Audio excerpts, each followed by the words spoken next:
The mystery of Mike DeGruy, American documentary filmmaker Mike DeGruy, has greatly advanced our knowledge of the secrets of the ocean with his amazing underwater photography. Among his other noteworthy accomplishments, the identification and recording of an undersea saline pool is among the most fascinating.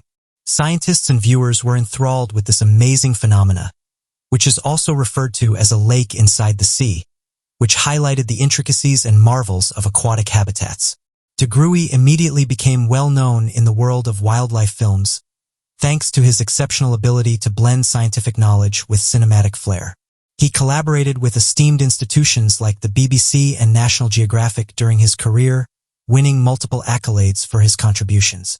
DeGruy made one of his most amazing discoveries while on a Gulf of Mexico excursion. During the process of filming Blue Planet, DeGruy and his crew came into an underwater. This unique feature, also called a brine lake, is simply a very salinized body of water that forms a clear and apparent boundary because it is denser than the surrounding seawater.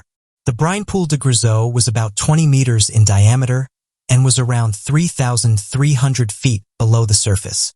The brine pool's discovery was noteworthy from a scientific perspective, as well as aesthetically pleasing.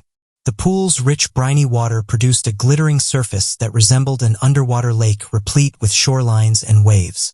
The phenomenon is brought about by salt deposits on the bottom, which combine with the surrounding salt water to form a brine that is extremely concentrated. Because of its density, this brine separates into a distinct layer from the less salted seawater above. A unique window into one of the strangest habitats on the ocean was offered by DeGruy's footage of the brine pool.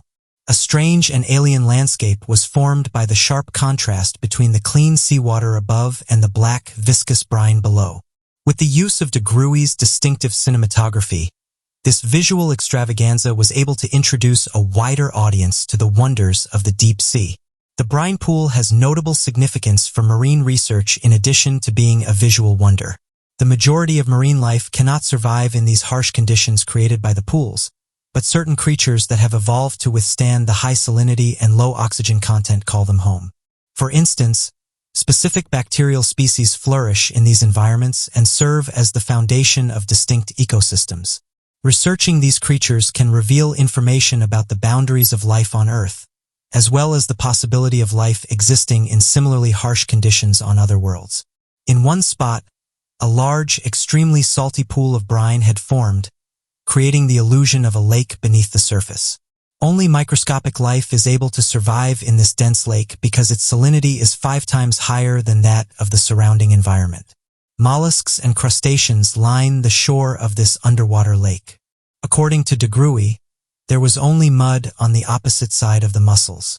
The underground brine lake's density causes submarines to essentially bounce off of it rather than pass through it, which is maybe its most intriguing feature. That although he and his team attempted to dive into the lake, they discovered that the water was so very thick that the submersible rebounded off the surface. This finding piqued his curiosity and he desired to investigate more, discovering that there might be a completely new planet beneath this vast lake. According to cited statements, Mike DeGruy said the following: "The underwater scene I saw while filming for Blue Planet is without a doubt one of the most incredible things I have ever seen. It was situated in the Mexican Gulf. Something caught my attention from a distance, but I was unable to identify it. It appeared to be a black band. When we got closer to the dark band, it turned into a donut. This donut caught my eye. The center was black. As we approached it more closely, I saw that the black band had what appeared to be steam on top of it. However, water was lapping up on the coast.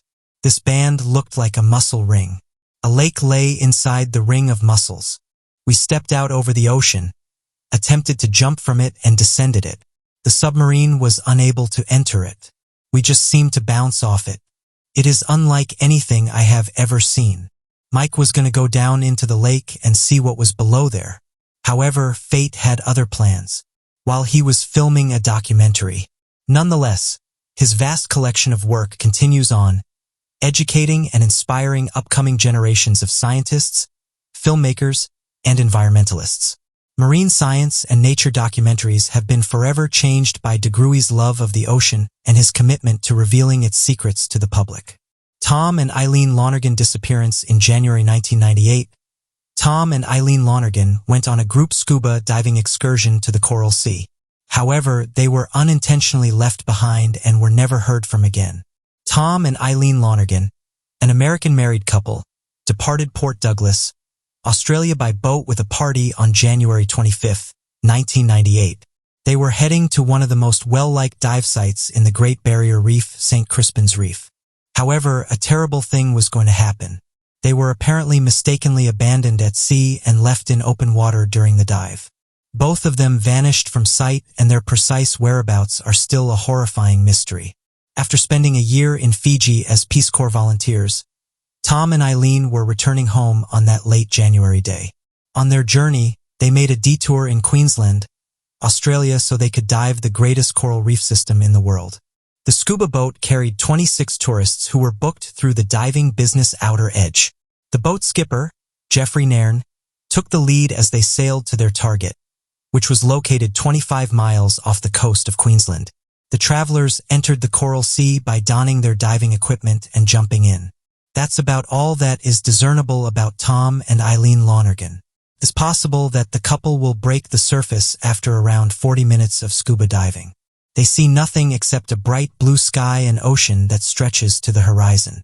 There isn't a boat ahead or behind, just two lost divers who discover their crew has abandoned them. It is not always fatal to leave divers behind. However, in this instance, it took too long for someone to realize that Tom and Eileen weren't on the returning boat. Unsettlingly, diving weights were discovered at the bottom by another outer edge-led dive group that visited the location the day after the event. One of the crew members merely called the discovery a bonus find. It took 2 days for anybody to discover that the Lonegans were missing. It was only discovered when Nairn discovered a bag on board that held their passports, wallets, and other items. There was a major search underway as alarm bells rang. Rescue crews from the air and the sea searched for the pair lost for 3 days. The search included participation from civilian vessels, as well as the Navy. Part of the Lonegans' dive equipment washed up on the beach discovered by rescue personnel. Among these was a dive slate, a device for taking notes underwater. Their parents denied this theory, claiming that the entries had been misinterpreted. Most people agreed that the pair drowned or was devoured by sharks, as a result of being dehydrated and confused. Coroner Noel Noonan accused Nairn of unlawfully taking the life of the individuals in a pending court case. Nguyen stated that the skipper should ensure safety measures are carried out and be vigilant for the safety of passengers. Given the quantity and gravity of the errors, Nguyen was confident that a fair jury would find Mr. Nairn guilty based on criminal evidence. Nairn was declared innocent. However, the business was forced out of business after admitting guilt to carelessness and receiving a fine. The case of Tom and Eileen Lonergan also led to tighter safety rules from the government, such as headcount verification and other identification procedures. Based on the tragic circumstances of Tom and Eileen Lonergan's final dive and untimely disappearance, the 2003 film Open Water was released. The mysterious disappearance of Walter Powell. The disappearance of Walter Powell, a British politician and member of Parliament for Malmesbury, remains one of the most intriguing and unsolved mysteries of the 19th century. Powell vanished under mysterious circumstances on December 10, 1881, while on a balloon flight, never to be seen again. Walter Powell was born in 1842 into a well-to-do family. He was educated at prestigious institutions, went on to become a solicitor before entering politics. In 1868, Powell was elected as the Conservative MP for Malmesbury, a position he held until his disappearance. Known for his dedication and eloquence, Powell was a respected figure in his constituency and the broader political landscape of the United Kingdom. In addition to his political career, Powell had a keen interest in science and technology, particularly in the emerging field ballooning was gaining popularity as both a sport and a means of scientific exploration. Powell became an enthusiastic balloonist, joining the Aeronautical Society of Great Britain and participating in several balloon flights. His passion for aeronautics was well known, and he often spoke about the potential of ballooning to advance scientific knowledge and improve communication. On December 10, 1881, Powell embarked on what would be his final balloon flight. Accompanied by Captain Alfred Templer and Mr. Arthur A.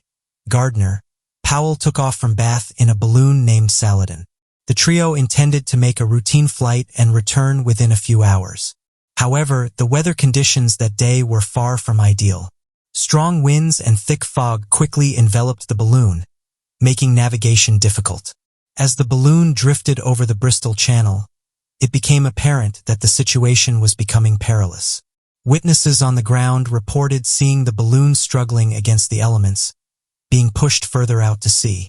In an attempt to regain control, Powell and his companions jettisoned ballast to ascend above the fog, but the effort was in vain. The balloon continued to drift out of sight, and the last visual contact with Saladin was reported near the coast of Wales. Captain Templar and Mr. A.G. Gardiner managed to survive the ordeal. They recounted that the balloon had descended dangerously low over the choppy waters of the channel. Realizing the imminent danger, Templar and A.G. Gardiner jumped from the balloon, landing in the sea where they were later rescued by a passing vessel. Powell, however, did not jump. Witnesses reported seeing him still in the basket as the balloon ascended once more and disappeared into the clouds. Despite extensive search efforts by the Royal Navy and private vessels, neither Powell nor the balloon was ever found. The disappearance of Walter Powell sparked widespread speculation and numerous theories. Some believed that the balloon had been carried far out to sea, leading to Powell's demise in the cold Atlantic waters. Others suggested that he might have survived the initial disappearance, only to perish later on a remote, uninhabited island. The lack of any concrete evidence, however, left these theories unconfirmed, and Powell's fate remained an unsolved mystery. Colleagues and the public. In Parliament, his colleagues paid tribute to his contributions as a dedicated MP and expressed deep sorrow over his loss. The tragedy also underscored the inherent dangers of ballooning, leading to increased calls for improved safety measures and protocols for aerial navigation. In the years following Powell's disappearance, his story became part of local folklore, with occasional reports of sightings and mysterious artifacts purportedly linked to him or the balloon. But these claims, though often sensationalized, reflect the enduring fascination with the mystery of Walter Powell. His legacy as an early aeronaut and a committed public servant endures, symbolizing both the adventurous spirit of the age and the tragic uncertainties that can accompany it. The disappearance of Walter Powell remains a poignant reminder of the risks faced by pioneers in the field of aeronautics and the unpredictable nature of early ballooning. It also highlights the broader theme of human curiosity and the desire to explore the unknown, even at great personal risk. Powell's life and mysterious end continue to captivate historians and the public, representing a compelling chapter in the history of both British politics and early aviation. The mystery of the Resolven. The merchant ship SV Resolven was discovered abandoned on August 29, 1884 between Baccalieu Island and Catalina, Newfoundland and Labrador, with her lifeboat gone. In the roughly 6 hours between the final entry in the ship's log and her sighting by HMS Mallard of the Royal Navy, the crew of Resolven appears to have abandoned her for unidentified reasons. None of them was ever seen or heard from again. Owing to the strange circumstances surrounding Resolven's discovery at sea, her destiny has been likened to that of the notorious brigantine Mary Celeste. Lieutenant William L. H. Brown's gunboat, HMS Mallard of the Royal Navy, discovered Resolven on August 29, 1884. Observing the strange erratic movements of the vessel, Mallard moved to board, and after repeatedly attempting to hail the vessel, he received no response. When the men of HMS Mallard boarded Resolven, they discovered a functional and undamaged ship with no indication as to why it had been abandoned. Her last logbook entry was made just 6 hours after her sighting. She'd taken little damage other than a shattered garden. There was no lifeboat on board, although the reason for its disappearance was unknown. The candles were burning and the galley fire was blazing. None of the 4 passengers or 7 crew members were said to be familiar to northern waters. It was speculated that they panicked when the ship sustained ice damage, launching the lifeboat and swamping, even though no remains were discovered. After being towed into the adjacent harbor, the ship was renovated and launched once more with a new crew and owner. Her crew on August 29, 1884, vanished without a trace. This ship was given the moniker the Welsh Mary Celeste because of its mystery. Resolven met her second and last when she was carrying a shipment of timber back to Newfoundland from Nova Scotia in 1887. The mysterious disappearance of the CS2. The disappearance of the CS2, often referred to as the ghost yacht, remains one of the most perplexing maritime mysteries of the 21st century. In April 2007, the CS2 was discovered adrift off the northeastern coast of Australia near the Great Barrier Reef with its three-man crew missing without a trace. The circumstances surrounding the disappearance of the crew have sparked numerous theories, making it a modern maritime mystery. The CS2, a 12-meter catamaran, set sail from Airlie Beach in Queensland on April 15, 2007. The yacht was crewed by three experienced sailors, Derek Batten, aged 56, and brothers Peter and James Tunstead, aged 69 and 63. They planned to sail the vessel to Perth, Western Australia, a journey that would take several weeks. The men were well prepared, having stocked the yacht with ample provisions and equipment for the long voyage. 5 days into their journey, on April 20th, a helicopter conducting a routine patrol of the Great Barrier Reef spotted the vessel drifting aimlessly near the outer reef. Concerned by the sight of an unattended vessel, the pilot reported it to the Australian Maritime Safety Authority, which quickly dispatched a rescue team to investigate. When rescuers boarded the CS2, they found the yacht in a perplexing state. The CS2 appeared to be in good condition with its engine running, a laptop turned on, and food and utensils set out as if the crew had just been interrupted during a meal. Personal belongings, including wallets and mobile phones, were found undisturbed, and the yacht's emergency equipment, such as the life raft and emergency beacon, were intact and in use. However, there were several unusual details that deepened the mystery. A sail was badly shredded. One of the boat's fenders was missing, and a fishing line was found trailing in the water. Despite an extensive air and sea search covering thousands of square kilometers, no trace of Derek Batten or the Tunstead brothers was ever found. The lack of any distress signal or sign of foul play led to widespread speculation and numerous theories about what might have happened to the crew. One of the leading theories is that the men were victims of a sudden and unexpected accident. Some speculate that one of the crew members may have fallen overboard while trying to fix the tangled fishing line, and the others, in an attempt to rescue him, also ended up in the water. This scenario is supported by the fact that the yacht's small dinghy was still securely attached, suggesting that the men did not attempt to leave the yacht in a controlled manner. Another theory suggests that the crew might have encountered adverse weather conditions or a rogue wave, which could have caused one or more of them to be swept overboard. The shredded sail and missing fender could indicate that the CS2 had encountered rough seas. However, weather reports from the time do not support the occurrence of severe weather conditions in the area during the period in question. There is also speculation that the men could have been victims of piracy or foul play.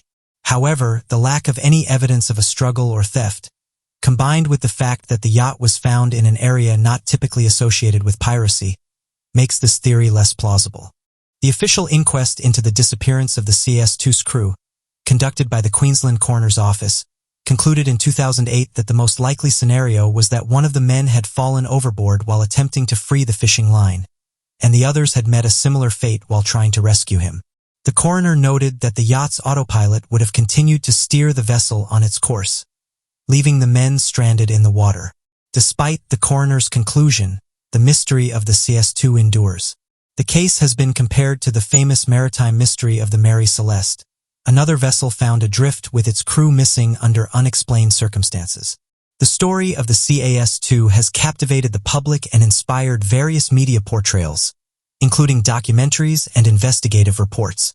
As of right now, the disappearance of the CS2's crew remains one of the most compelling and unresolved maritime mysteries of recent times. The well-prepared and experienced sailors vanished without a trace, leaving behind a yacht in near-pristine condition but with puzzling anomalies. While the official investigation suggested an accidental fall overboard as the most likely cause, the lack of definitive evidence has kept the mystery alive. The story of the CS2 serves as a stark reminder of the unpredictable and sometimes perilous nature of the sea and the enduring allure of unsolved mysteries that capture our imagination. The disappearance of Joshua Slocum on November 14, 1909 or soon after, Joshua Slocum became the first person to sail around the globe by themselves. He was an American adventurer and sailor who was naturalized from Nova Scotia and was also a well-known writer. His travelogue, Sailing Alone Around the World, was published in 1900 and quickly rose to international bestseller status. Was traveling in his boat, the Spray. On one of his customary winter journeys, Slocum sailed in the Spray from Vineyard Haven, Massachusetts to the West Indies on November 14, 1909. Also, he had mentioned that he was eager to begin his next journey, which would involve visiting the Amazon, Rio Negro, and Orinoco rivers. Nobody ever heard from Slocum again. His wife reported to the newspapers in July 1910 that she thought he was lost at sea. Even though Slocum was a seasoned mariner, he never learned to swim and thought it was pointless to learn. This was a common idea among sailors who believed that swimming was only practical in very close proximity to shore. Mysterious disappearance of Marie Empress. On Monday, October 27, 1919, the Orduna grounded at a Cunard Line wharf in New York City early in the afternoon. 11 days prior, the liner had left Liverpool, England, to embark on its transatlantic voyage, making a stop in Halifax, Nova Scotia, before sailing on to New York. When the ship proceeded up the Hudson River, a variety of common passengers, immigrants, and VIPs were on board. Marie Empress, 35, was one of the most well-known names on the passenger list. Empress had made a name for herself as a singer, dancer, and dramatic actor on both sides of the Atlantic since her debut in British vaudeville the previous decade. On the Orduna that day, however, Marie Empress was not. The ship had already been searched 3 times by the crew. Newspapers all throughout the world reported on the Empress's disappearance. Reporters spoke with any crew members who agreed to be interviewed, as well as her fellow passengers. None turned out to be more chatty than an unidentified thin, little gray-haired stewardess whose story was published in numerous newspapers. On their final night at sea, the stewardess reported that she had taken dinner to Empress' stateroom and had gone back to clear the plates at 6:30 in the evening. She said that the Empress had requested her to return with sandwiches at 9:30. The stewardess left the sandwiches for her because Empress wasn't there when she returned at the scheduled hour. The stewardess discovered the food unfinished and that no one had slept in the bed the next morning. A reporter from William Randolph Hearst's International Feature Service was given access to the first-class cabin of Empress by the waitress. The reporter saw that the door of stateroom 480 opened onto an interior passageway. Far too small for a woman of Marie Empress' build to have passed through, the single porthole on it was only 13 inches in width. It was secured from the inside as well. At this hour of the evening, Marie Empress would have had to pass through multiple hallways where people were constantly arriving and going. The actress had a distinctive enough personality to ensure that she couldn't have slipped through unnoticed through the various salons she would have had to pass through, all of which were always at least half full.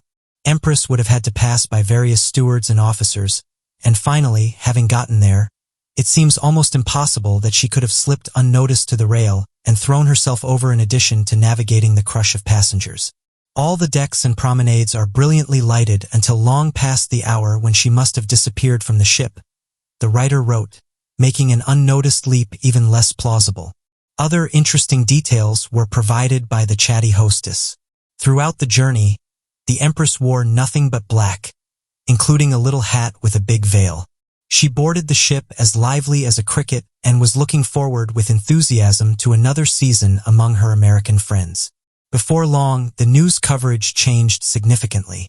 One newspaper made the prediction that she would soon appear at a theater in New York with a seaweed halo around her head and an applauding public that loves to have a new one put over on it, recalling that she had participated in prior publicity stunts.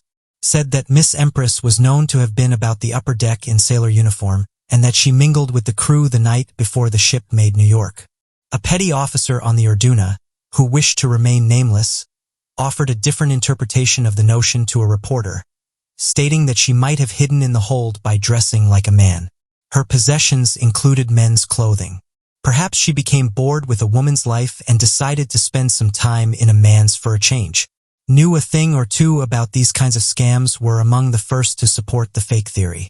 The New York Tribune triumphantly reported that the mystery surrounding the missing Marie Empress has been solved. Marie is still very much alive, but nobody is meant to know just yet. In actuality, the press representative hasn't yet removed the cover. He wants no part of the greatest commercial coup ever to be taken advantage of. The dean of Broadway press agents, master of many a hoax and former promoter of the escape artist Houdini, Walter J. Kingsley, was named by the Tribune as the person responsible for the act. The New York Daily Mirror, another entertainment publication, began making jokes about the PR stunt notion so quickly that it was generally accepted. Still, not everyone was in agreement. In the vast expanse of the Antarctic wilderness, where ancient secrets and the snow-covered landscapes stretch endlessly, there exists a realm of mystery and intrigue. It is within this frozen realm that our story unfolds, a story of a man who stumbled upon an extraordinary discovery, only to vanish without a trace. A man by the name of James McClellan sat in front of his computer screen, scouring Google Earth for anomalies in the Antarctic terrain. Interestingly enough, a number of anomalies have been discovered all around Antarctica throughout the years, and most of them end up on social media pages that are dedicated to studying mysterious phenomena. The man detailed that as he zoomed in on a remote region of Antarctica, he couldn't believe what he was looking at. He described that nestled amidst the snow and ice was a peculiar formation, a perfect circle standing out against the stark white backdrop. The moment his discovery of the UFO embedded in the snow in Antarctica hit social media, it ignited a firestorm of speculation, fascination, and intrigue unlike anything seen before. As word spread like wildfire across platforms such as Twitter, Facebook, and Reddit, people from all corners of the globe weighed in with their reactions, theories, and opinions. Social media users said that this is one of the clearest UFOs that has been found in Antarctica, while some users shared jokes, poking fun at the idea of extraterrestrial visitors in the icy wilderness of Antarctica, while others delved into deep discussions about the implications of such a monumental discovery. Facebook became a battleground of competing narratives, with users passionately debating the authenticity of the find. Posts flooded timelines, with some users sharing news articles and photos of the UFO, while others dismissed it as a hoax or a misinterpretation of natural phenomena. Oddly enough, although this photograph seems too good to be true, amateur researchers pointed out that this isn't the first time that an unidentified object has been found embedded within Antarctica's ice. Reports of UFOs embedded in the snow of Antarctica are as elusive as they are intriguing, with accounts dating back decades and spanning the furthest reaches of the continent. Witnesses describe encountering strange metallic objects protruding from the ice and snow, their sleek surfaces glinting in the faint polar light, while others report seeing cylindrical or triangular craft buried beneath the frozen surface. One of the most compelling pieces of evidence for UFOs embedded in the snow of Antarctica comes from satellite imagery captured by various space agencies and private organizations. Images depicting anomalous shapes and formations hidden beneath the ice have surfaced, prompting speculation about the nature and origin of these mysterious sightings. Some suggest that the objects may be remnants of crashed spacecraft or ancient artifacts, while others propose more outlandish theories involving extraterrestrial visitation and government cover-ups. In recent years, advances in technology and the proliferation of satellite imagery have fueled renewed interest in the phenomenon of UFOs embedded in the snow of Antarctica. Researchers and enthusiasts scour satellite images in search of anomalies, hoping to uncover evidence of hidden truths lurking beneath the, and while some dismiss the sightings as natural geological formations or optical illusions, others believe that they may hold the key to unlocking the mysteries of the universe. One of the challenges in unraveling the mystery of UFOs embedded in the snow of Antarctica lies in the remote and inhospitable nature of the continent itself. With vast expanses of uncharted territory and harsh environmental conditions, conducting thorough investigations into reported sightings can be logistically challenging and resource-intensive. Yet, despite these obstacles, researchers and explorers continue to brave the elements in search of answers, driven by an insatiable curiosity and a desire to uncover the truth. One of the most tantalizing theories to emerge from the investigation into UFOs embedded in the snow of Antarctica is the notion of ancient civilizations or lost civilizations hidden beneath the ice. Proponents of this theory point to satellites showing geometric shapes and patterns that appear to be of artificial origin, suggesting the presence of intelligent design. Some speculate that these ancient civilizations may have possessed advanced technology or knowledge far beyond our own, and that their legacy may still be buried beneath the ice waiting to be discovered. In addition to ancient civilizations, some theorists suggest that UFOs embedded in the snow of Antarctica may be evidence of extraterrestrial visitation. According to this theory, the continent may serve as a hotspot for alien activity due to its remote location and inhospitable environment. Sightings of UFOs and unexplained phenomena in the region are cited as evidence of extraterrestrial presence, with some speculating that the objects buried beneath the ice may be spacecraft or artifacts left behind by visiting aliens. Despite the tantalizing nature of these theories, the truth behind the sightings of UFOs embedded remains elusive. Skeptics argue that the sightings may be the result of natural geological processes or misinterpretations of satellite imagery, while others dismiss them as hoaxes or delusions. The mysterious UFO presence above Antarctica. The history of UFO sightings above Antarctica dates back to the early days of polar exploration, when intrepid adventurers ventured into the uncharted reaches of the southernmost continent. Tales of strange lights dancing in the sky and mysterious objects darting among the clouds became a staple of Antarctic lore passed down through generations of explorers and researchers. It was not until the advent of modern technology and satellite imagery that the true extent of UFO activity above Antarctica began to emerge. In recent years, a growing number of reports and sightings have been documented, sparking renewed interest and speculation among scientists, researchers, and UFO enthusiasts alike. Reports of Foo Fighters were not limited to any one theater of war or nationality, with sightings reported by both Allied and Axis pilots across Europe and the Pacific. Accounts varied widely, with some pilots describing the objects as small, glowing orbs, while others reported larger metallic craft capable of outpacing their aircraft with ease. Despite efforts to intercept and investigate the Foo Fighters, they remained elusive, disappearing as suddenly as they had appeared. One notable instance of these interactions may be the mothership's incidents of 1942. The reports were so severe that the British Ministry of Defence decided to look into them themselves. According to their report, the crew of a Lancaster bomber would observe a huge object flying overhead. They would put its dimensions between 200 and 300 feet. 8 lights, each in a pair, were shining beneath the enormous item. It appeared to be traveling at about 500 miles per hour, given its apparent altitude. Moreover, the Lancaster's captain would later claim to have seen the identical items some months earlier. While on a bombing mission over German-occupied territory, the incident occurred once more. This time, it would hover a few minutes below their position before vanishing. Even with the official reports, the sightings remain unexplained. Pilot Jerry Casey was doing blind flying exercises with a student pilot. In these exercises, the student effectively puts his head under a hood and uses only navigational aids. Casey noticed a bright flash of light coming from Santiago Mountain, which overlooked Long Beach, California. The flare became an object hurtling towards them as their plane continued to fly over the Pacific Ocean, which was blue below them. When his pupil went beneath the hood, Casey would give him the command to emerge. He saw a strange wobble impact the craft as he was doing it, and then all of a sudden it was at their side. It felt as though the relocation took only a few seconds. The aircraft was, as Casey would later say, unlike any aeroplane I have ever seen. Casey would still reach for his camera. Amazed, he stopped himself as he was about to take the picture. All of a sudden, he thought the craft might be a covert military vehicle. He took his camera away, thinking he would get into trouble for taking images of such a car without permission. The object remained next to their aircraft for a further 30 seconds before doing an odd curved spin. The boat was vanishing over the sea in an instant. After landing, Casey had a private conversation with his student about the situation. They would both concur that the craft was traveling at an estimated speed of about 7,000 miles per hour. It was also devoid of any visible propulsion, including a propeller.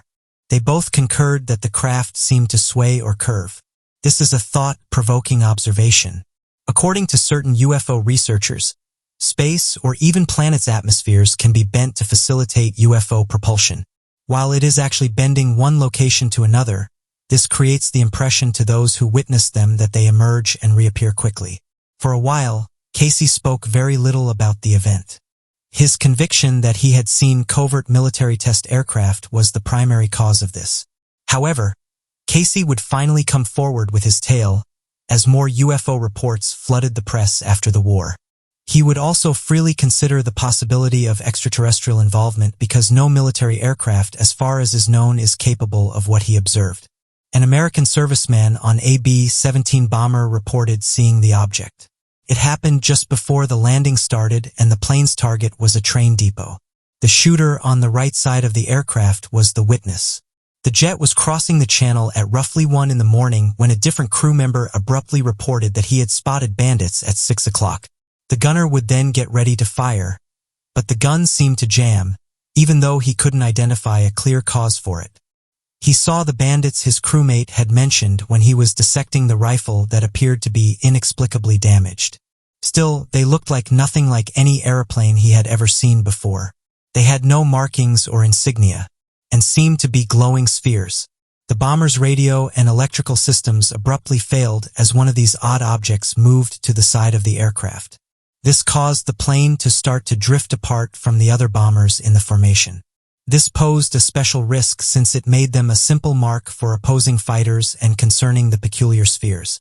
But the mysterious item quickly disappeared as the plane plummeted back. The radio, the electrics, and the plane's engines restarted a few minutes later.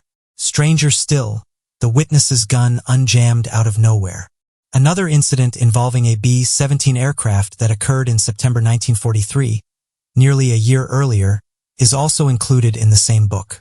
The aircraft was over Stuttgart on a bombing mission. They were traveling at about 3,000 feet when they suddenly observed a cluster composed of small, round objects that were silver in color, ahead of them in a formation of multiple hostile planes.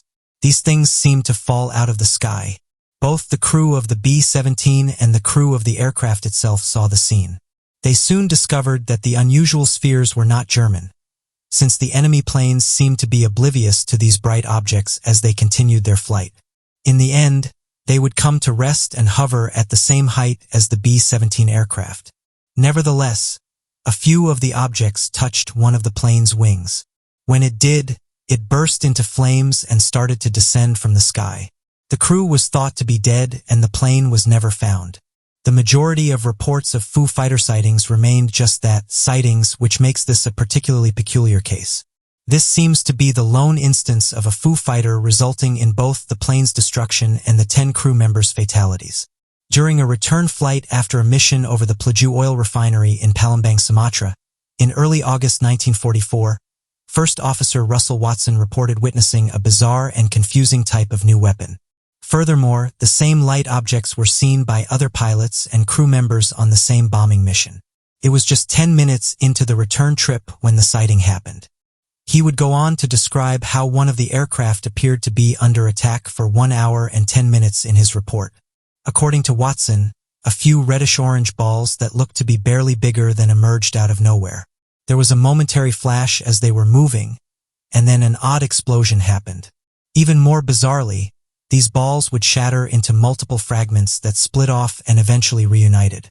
Between 200 and 300 flashes and explosions were reported by the crew members as a result of the odd, luminous spheres moving across the skies. One of the aircraft positioned itself to launch a gun at the unusual objects. When they did, however, the globes appeared untouched even though they had hit their targets. American pilot Hara Kao, who was stationed in France, saw another Foo Fighter incident occur early in November 1944. They saw unusual lights that had seemingly arrived out of nowhere, flying beside their Northrop P-61 Black Widow night fighter as they navigated over the Rhine Valley. The crew initially tried to shake the lights off by making evasive movements. Not knowing what the item was, they would stay at the side of the aircraft though. The team decided to shoot because they thought they were about to be attacked. Just when it seemed like they had found their target, the plane was shaken by a massive explosion that bent the plexiglass dome on top. It's possible to argue over whether or not this is one of the few instances of a plane managing to destroy itself or if the weird lights just vanished. Several pilots with whom Chow flew over the Rhine Valley reported seeing weird lights, yet many would rather not report the occurrence, preferring to discuss it with other pilots who had seen similar things. in part because their superiors had previously issued orders to maintain confidentiality of such sightings. Unreported sightings of Foo Fighters by American and British pilots during World War II number in the dozens, if not hundreds. Furthermore, numerous Soviet troops reported seeing the same objects, and our focus will now shift to this area. Other Soviet military have reported seeing weird silvery objects over Europe on multiple occasions. Many of these sightings have come to us through Paul Stonehill, a UFO researcher who was born in the Soviet Union. One took place in July 1943, right before the Battle of Kursk. A huge silvery disk was observed by Soviet troops hovering right over the German position in the final seconds before the conflict started. Initially, Soviet officers thought the object was a brand new, top-secret German weapon, but after a few moments it just disappeared.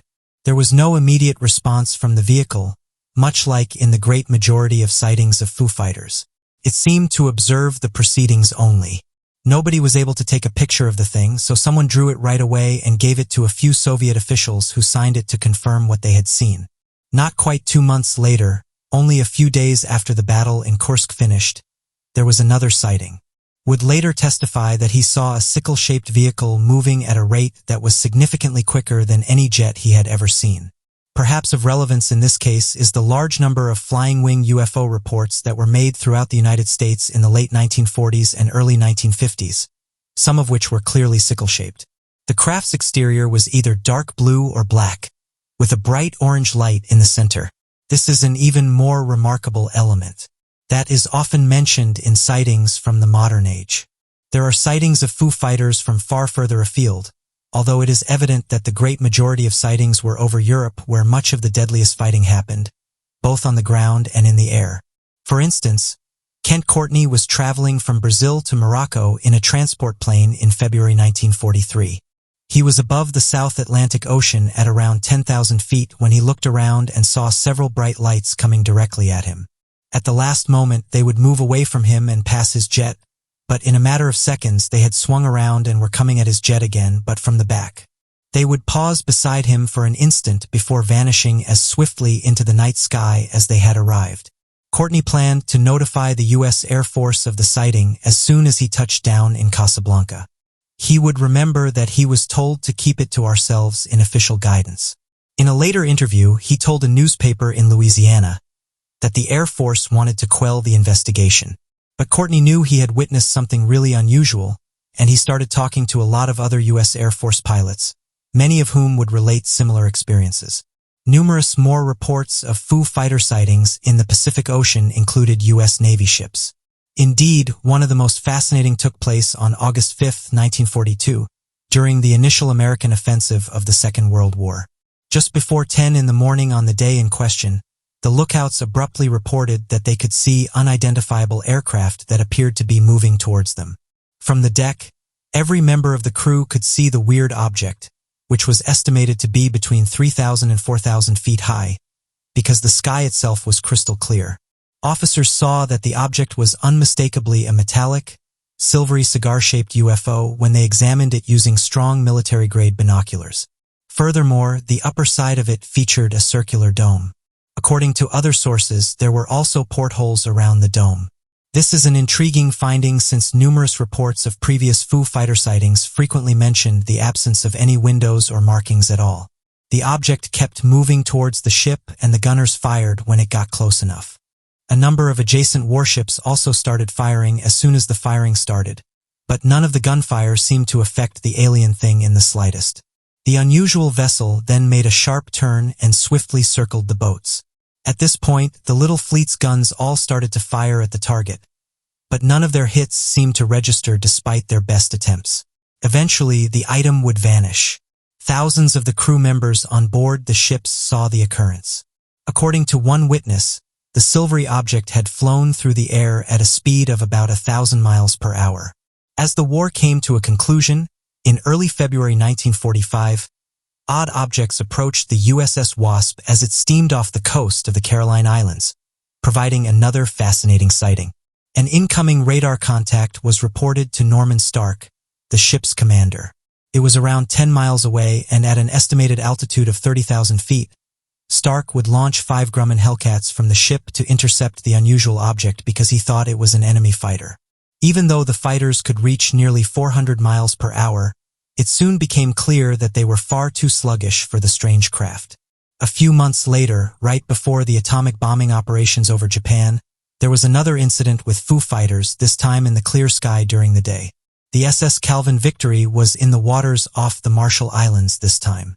Abruptly, a lookout reported seeing a silver object directly overhead. Captain Wesley Brown was going to inspect the item. It was bright, silver, and circular in shape, he would attest. He would give the order to fire on his crew right away. They started shooting at the metal disc, but it didn't move. Their target seemed to be directly hit by the bullets, but it didn't seem like any harm had been done. When Brown realized they were squandering ammunition, he gave the order to stop firing.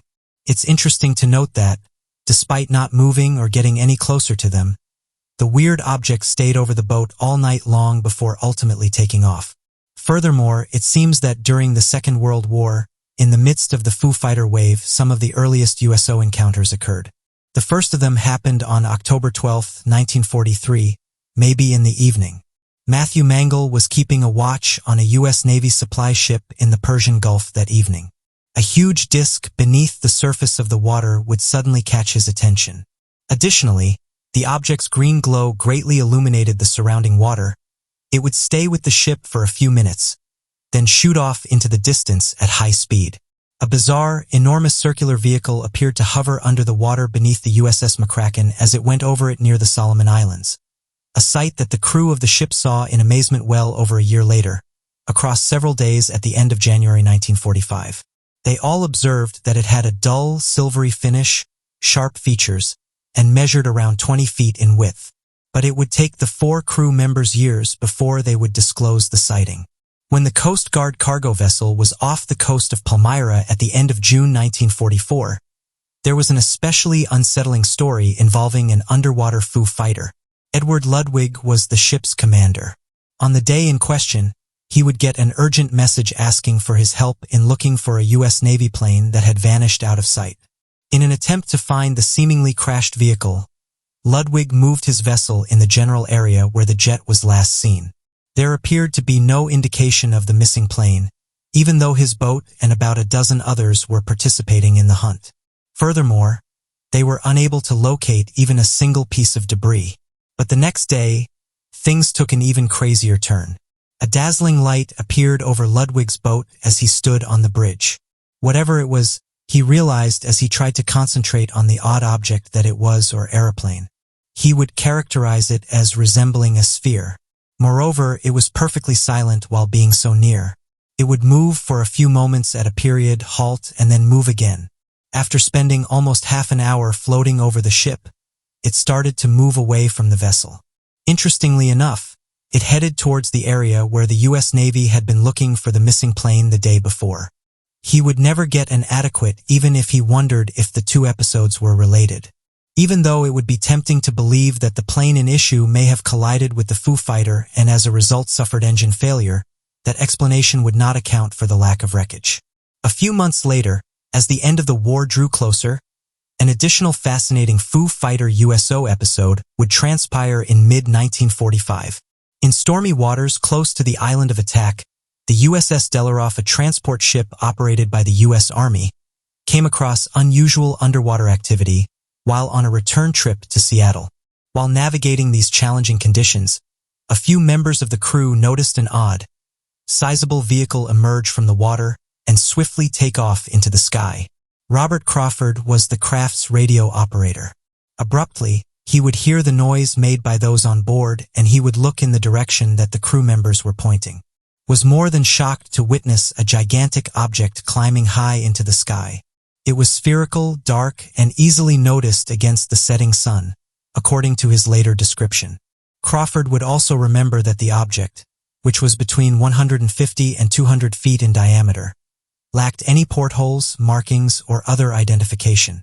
By now, all of the ship's gunners were at their positions, prepared to fire.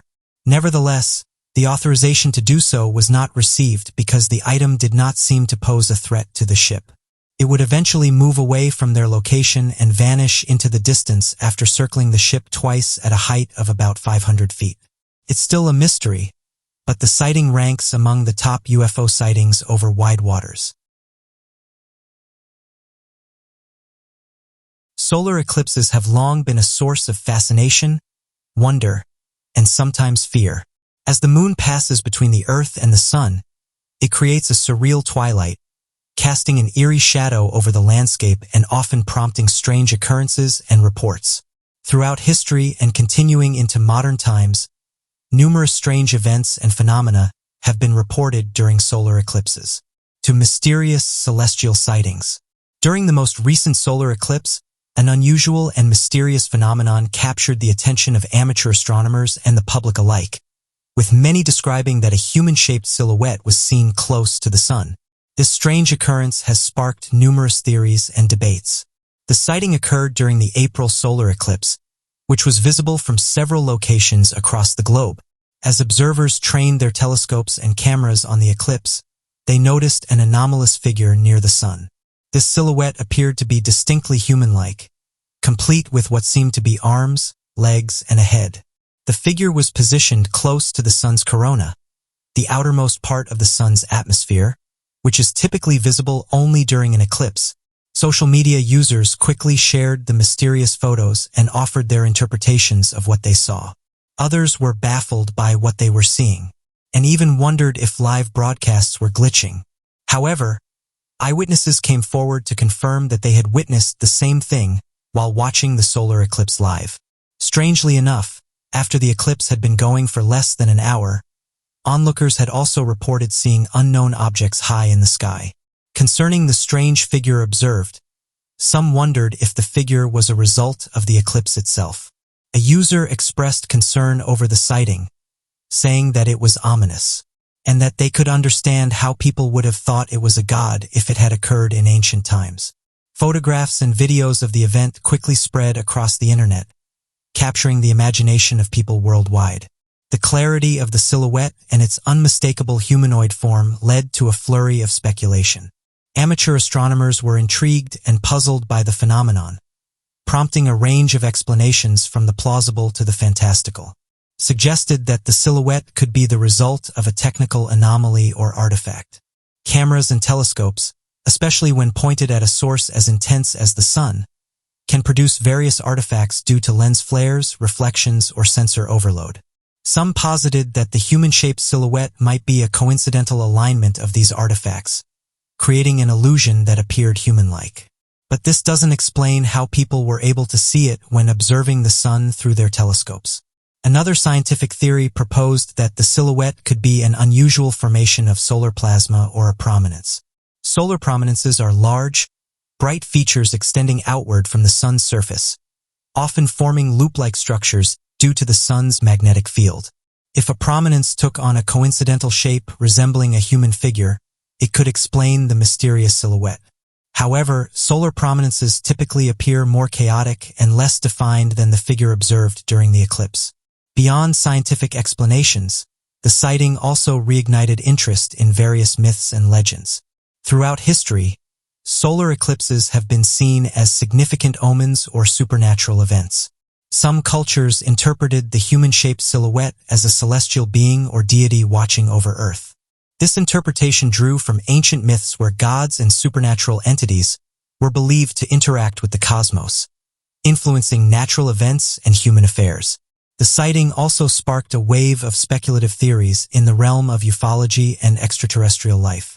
Some enthusiasts suggested that the silhouette could be an alien entity or spacecraft using the cover of the solar eclipse to observe Earth. This theory, while intriguing to many, lacked substantive evidence and was largely based on the enduring fascination with extraterrestrial life. Regardless of the explanation, the human-shaped silhouette seen during the solar eclipse highlights the enduring mystery and wonder that celestial events inspire. It serves as a reminder of the limitations of human understanding and the vast unexplored complexities of the universe. This phenomenon underscores the importance of scientific inquiry and the need for open-mindedness when confronting the unknown. Anna Paulina Luna, who serves in the United States House of Representatives, says she got Men in Blacked. Luna stated in a recent audio interview with Grant Middelena that she thinks that UFOs are cutting-edge technology that aren't human-made. She said that she got Men in Black, adding that a whistleblower came forward from Eglin Air Force Base and indicating that UAP action was essentially being covered up by the Air Force. Anna Luna said that at first, the Pentagon attempted to call off the first meeting. They managed to get it back on file. In essence, the base commander attempted to inform them that they lacked authorized clearance. She was at odds with the commander of the base and questioned why an intelligence agency was required to attend a whistleblower meeting. She went on to talk about the disturbing facts she had learned about people that have potentially been taken out by talking about this information. She continued by stating that she believed Grush's description of them meant that they weren't necessarily a biological species from another planet in and of itself. Over the years, numerous individuals who have come forward with information about UFOs have reported facing significant personal and professional risks. One of the most well-known dangers faced by UFO whistleblowers is the threat of professional ruin. The legend of the Men in Black dates back to the early days of the UFO phenomenon in the mid-20th century. One of the first documented cases involving the MIB occurred in 1953 when Albert K. Bender, a prominent UFO researcher and founder of the International Flying Saucer Bureau, claimed to have been visited by 3 men in dark suits. According to Bender, these men warned him to cease his investigations into UFOs, conveying a sense of menace and authority. Shortly thereafter, Bender dissolved the International Flying Saucer Bureau and withdrew from the public eye, citing the intimidating encounter as the reason. Bender's story was later recounted in his 1962 book, Flying Saucers and the Three Men, which helped to cement the Men in Black as a staple of UFO law. Over the years, numerous other individuals have reported encounters with the Men in Black following UFO sightings or investigations. These reports typically describe the Men in Black as having an uncanny appearance, often with pale skin, expressionless faces, and unusual speech patterns. Witnesses frequently note that these men seem to have an otherworldly or robotic demeanor, adding to the sense of unease they evoke. In many accounts, the Men in Black are said to drive black cars, usually classic models, which vanish without a trace after the encounter. One of the most famous cases involves Dr. Herbert Hopkins, a Maine psychiatrist who was researching a UFO incident in 1976. Hopkins claimed that he received a phone call from a man who identified himself as a suspect as a representative of a UFO research organization. Shortly after the call, the man arrived at Hopkins' home dressed in a black suit and displaying strange behavior. During their conversation, the Men in Black allegedly advised Hopkins to destroy all his UFO research material, an order he complied with out of fear. Hopkins' account, like many others, remains unverified but continues to fuel speculation about the nature and purpose of the Men in Black. Theories about the identity and origins of the Men in Black vary widely. Some believe that they are government agents tasked with suppressing information about UFOs and extraterrestrial life. This theory suggests that the MIB are part of a secretive branch of intelligence or defense agencies operating outside the bounds of official oversight. Their mission, according to this view, is to maintain control over UFO-related information and prevent public panic, or the revelation of advanced extraterrestrial technology. Others propose that the Men in Black are themselves extraterrestrial beings or hybrids sent to cover up their own presence on Earth. This theory posits that the MIB's strange appearance and behavior are indicative of their non-human origins. Proponents argue that these beings are protecting their own interests by silencing witnesses and researchers who come too close to uncovering the truth about UFOs. The Men in Black have had a significant impact on popular culture and public perception of UFO phenomena. The influence of the Men in Black extends beyond entertainment, shaping the discourse around UFO sightings and government secrecy. For many, the Men in Black symbolizes the lengths to which authorities might go to conceal information and control public knowledge. The persistence of MIB stories underscores the deep-seated suspicion and curiosity that surrounds the UFO phenomenon, reflecting broader themes of mistrust in government and the desire for transparency. Many whistleblowers are former military personnel, scientists, or government officials who risk their careers by speaking out. Their credibility and livelihoods can be jeopardized as they are often discredited and ridiculed. For example, some high-ranking individuals who claim to have worked on reverse engineering alien technology have claimed they faced intense scrutiny and professional discreditation. In addition to professional risks, whistleblowers often encounter severe personal threats. There have been reports of harassment, intimidation, and even threats to their lives. The psychological toll on individuals who speak out about UFOs can also be immense. Whistleblowers frequently face intense public scrutiny and skepticism, leading to social isolation and various struggles. Dr. John E. Mack, a former professor at the Harvard psychiatrist who studied individuals claiming to have had encounters with extraterrestrials, faced significant backlash from the academic community. Despite his distinguished career and the rigor of his research, Mack was subjected to an investigation by Harvard Medical School which questioned the legitimacy of his work. Although he was eventually exonerated, the experience was a testament to the professional and psychological pressures faced by those involved in UFO research. The risks faced by UFO whistleblowers also raise significant concerns about freedom of speech and the public's right to know. When individuals are silenced or discredited for discussing UFOs, it undermines the principles of transparency and accountability in government and scientific inquiry. The fear of reprisal can discourage others from coming forward with potentially important information, stifling public debate and hindering the pursuit of truth. Some whistleblowers have persisted in their efforts to bring information about UFOs to light. Luis Elizondo, a former Pentagon official who headed the Advanced Aerospace Threat Identification Program, resigned from his position in 2017 to protest the secrecy and lack of resources allocated to investigating UFOs. Elizondo has since become a prominent advocate for greater transparency, speaking out about the potential threats posed by unidentified aerial phenomena and the need for serious scientific investigation. His revelations have contributed to a shift in the public and governmental attitude towards UFOs, leading to more open discussions and legislative actions aimed at increasing transparency. The dangers faced by UFO whistleblowers highlight the broader challenges associated with investigating and discussing controversial topics. The personal and professional risks, coupled with potential government interference, create a hostile environment for those seeking to uncover the truth. However, these challenges also underscore the importance of protecting freedom of speech and fostering an open and inclusive dialogue about UFOs and other unexplained phenomena. Carl Nell, retired Army colonel, reveals that non-human intelligence exists and has been interacting with humanity. New York City witnessed a surprising revelation that the world's populace will only believe when told by a high-ranking official from one of the most powerful governments in the world. In the summer of 2023, David Grush, a former employee of the National Reconnaissance Office, testified before Congress with 2 Navy pilots, making a number of groundbreaking statements. David Grush's testimony before Congress, given under oath, is what has sustained the intense debate surrounding this intriguing and potentially dangerous topic across a number of venues. The same former official was scheduled to speak on the same platform where, months earlier, lead immunologist and tenured Stanford professor Dr. Gary Nolan declared he was positive that extraterrestrial intelligence exists and has been communicating with Earth for a considerable amount of time.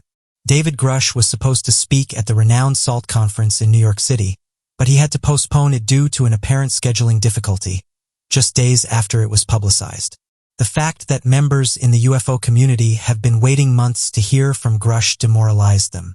However, the organizers of the conference had a surprise weapon that proved to be a fantastic substitute for Grush. Possesses much more classified material than David Grush.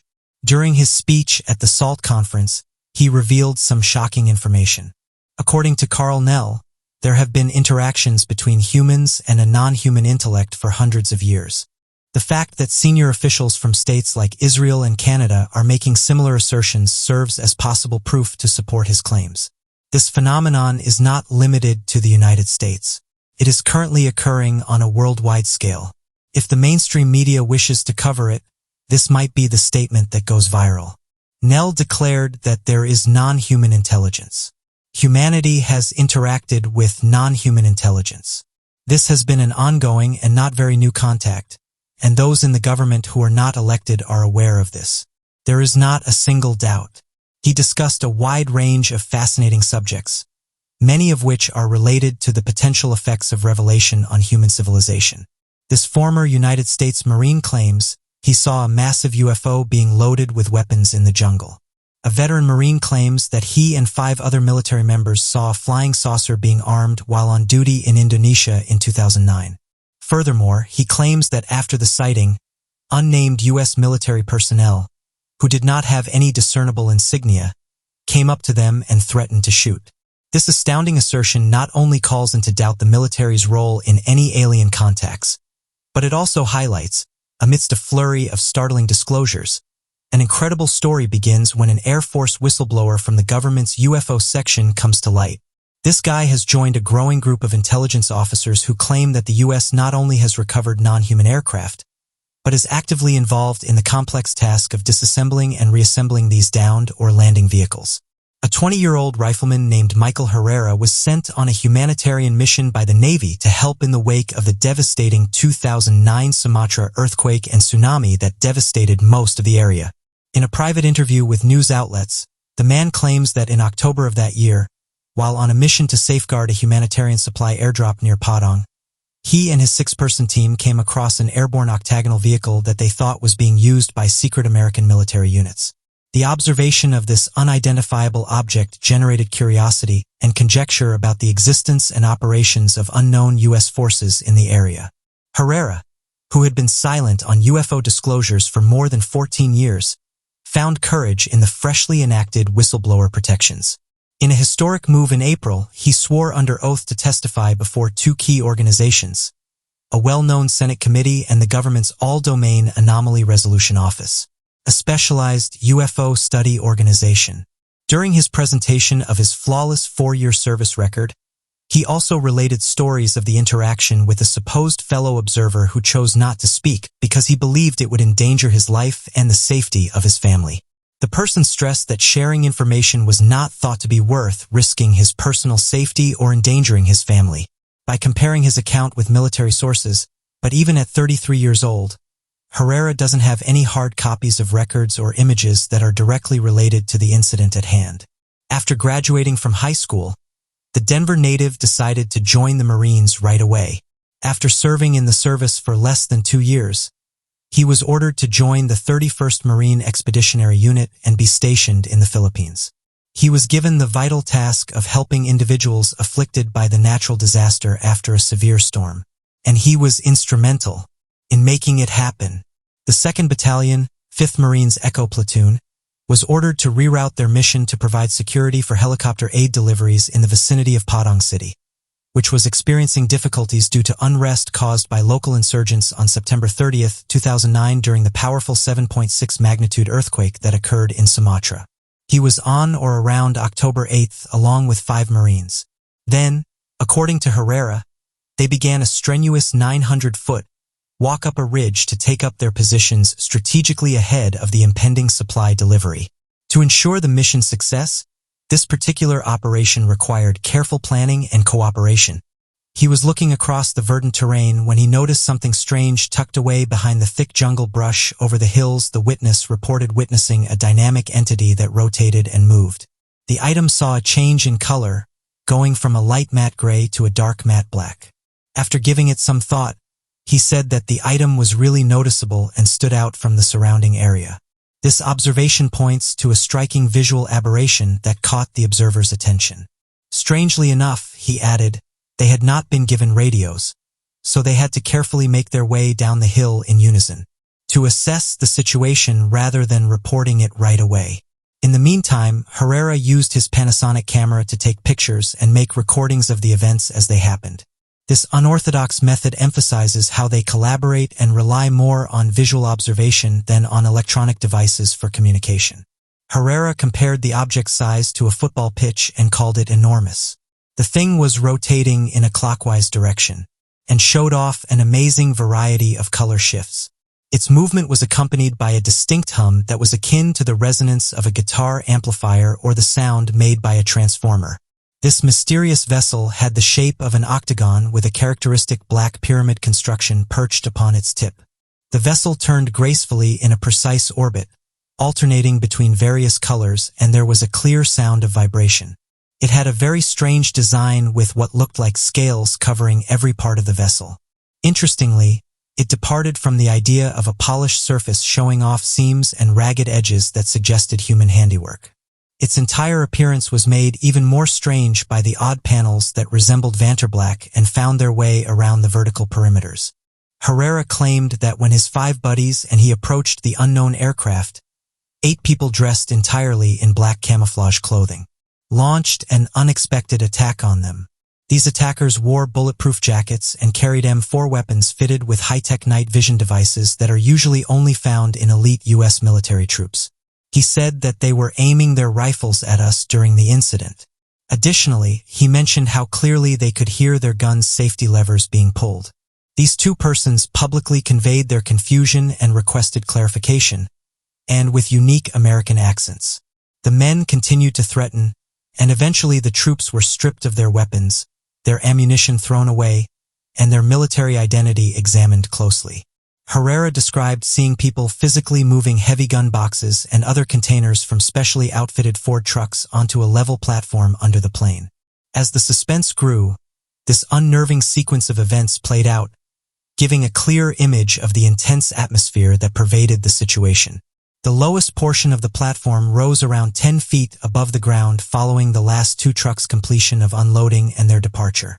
Then the ship lowered itself to line up with the raised platform and, as the speaker put it, they merged into one seamless one. An important point in the operational sequence is represented by this complex procedure of the platform raising and the craft lowering to join. Lights were attached to the corners of the vessel. They changed color smoothly from blue to red to yellow to green. These lights provided a functional as well as aesthetic element. The thing lifted off the ground and streaked just beyond the edge of the trees before swerving sharply to the left towards the ocean at an estimated 4,000 miles per hour. They were trying to make sense of what was happening, but the situation was too unbelievable. Herrera described how the 8 unmarked soldiers returned their unloaded guns and walked them back over the hill, all the while highlighting the potential for violence. After they made it to the top of the hill, the people in question gave them clear instructions to leave the area right away and never look back. The 6 Marines returned quickly to the planned assistance drop spot, only to be met with a sharp reprimand by their gunnery sergeant for returning too soon. Herrera recalled that none of them spoke up or revealed the specifics of what had happened despite the unpleasant occurrence. The veteran soldier described his tremendous terror in a thorough and in-depth account, saying that he was terrified. After arriving back at the USS Denver, Herrera's group was briefed by a rear admiral whom he did not recognize. Herrera was taken aback by the admiral's unusual attendance at this session and began to wonder what the admiral's engagement meant. Interestingly, none of them brought up the topic of the saucer or the presence of unmarked troops during the debriefing. This was a notable omission from their talks. The Marine recalled that after a short while, the crew discovered that they were docked in Subic Bay, Philippines. The memory card and battery of his camera had been stolen from his locked locker, which he found after a night of drinking and partying with his fellow crew members. Additionally, it was alleged that the phones of his 5 companions had gone missing. In early December 2009, after arriving back at Camp Hansen in Okinawa, Japan, he was told to go to the office. When he got there, he saw an Air Force lieutenant colonel in full dress who was noticeably missing his name tag. This incident was important because it set off a sequence of events that he would experience while at the camp. He was told that you are prohibited from discussing the events with anyone, not your superiors, not even a general. Violation of this directive will result in severe consequences, possibly leading to imprisonment or even their demise. His discharge document showed that he had served 4 years of active duty. He was also adorned with excellent medals that recognized his accomplishments in a number of areas such as National Defense Service. The former Marine was motivated to come forward and relate his story by new rules that were enacted in December with the intention of protecting UFO whistleblowers. What did the USS Trepang encounter in the Arctic? Several years ago, forums lit up after a series of 1971 Arctic UFO photos were released. It is thought that the photos were obtained by the USS Trepang SSN-674 submarine during a trip between Yenmei and Island in Norway and Iceland. Some UFO hunters assert that the images show proof of covert U.S. aviation testing, while others argue that the ships are extraterrestrial spacecraft. searching for suitable locations for oil drilling. Photos purporting to depict a UFO possibly under attack from U.S. forces crashing into the ocean surfaced in the French magazine Top Secret in 2015. Even though there is disagreement in the UFO field about everything from the photograph's veracity to what they might truly depict, they are incredibly fascinating and most definitely worth our attention. Near the Arctic Circle between Iceland and Norway from the USS Trapong submarine. Alex Mestreda was one researcher who became interested in them right away, stating that he thought the individual who had brought them to his attention was credible. Official photograph is written next to one of the images. One is marked not to be released, while another reads unauthorized disclosure subject, which is floating around 100 feet above the sea, and the water's surface makes them more intriguing. When viewed consecutively, they seem to depict an unexplained object that has either emerged from or is moving towards the water. Before it crashes into the sea, the object appears to experience some sort of explosion. For instance, one of the images depicts an item with a cigar-like shape hovering over the water's surface. But in the subsequent image, it seems to be the same vessel, hovering just a little above the water's surface and appearing to be spewing smoke in the clouds, as if something had gone horribly wrong. What's even more intriguing is that the following photo in the apparent series seems to show the same object, but it has a red dot on it, which some analysts speculate represents the start of an explosion or possibly artillery fire impact. The image that follows depicts the craft appearing to plunge into the ocean, with smoke continuing to billow, and water rushing upwards at the impact location. Such photos, as one might expect, created quite a sensation in the UFO community.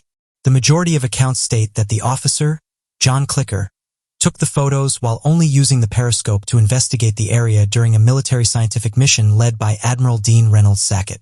Interestingly, despite being successful, efforts to find these two individuals have not turned up any more information, with both men saying they saw nothing out of the ordinary while on the assignment. Following Sackett and Kilker's claims, Mestreda suggested shortly after the photos were released to the public that they might have been taken by a crew member of the USS Skate, which was in the same area just a month before. Nigel Watson, a UFO researcher, made the perhaps intriguing observation at the time that they were an odd selection of pictures that feature types of UFOs that have been regularly spotted by witnesses in all parts of the world. Interestingly, the images purportedly acquired from the USS Trapong clearly show shapes ranging from triangles to cigars and even discs. As absurd as it sounds, this ability to shapeshift is something that has been mentioned in other reports and theorized by other investigators and researchers. Bill Smiley, a researcher and commentator on UFOs, would say that he believes the pictures may very well be of the same object. Regardless of the veracity of the images, Watson would comment that they definitely had UFO researchers scratching their heads and speculate that an extraterrestrial base might be located in the north. However, as one might expect, a lot of people think that the images might not be as certain as they initially seem. Soon after the photos entered the public domain, John Greenwald of the Black Vault would study them and look into the account's background. He would make sure that the two crew members listed in the report were on board, and that Trapong was in the specified area in early 1971. All this demonstrates, though, is that whoever leaked the photos just looked up shipping and Navy data beforehand, which are open to the public if we assume there is some element of falsity to the images. This retired Navy admiral just said that we are in contact with non-human intelligence.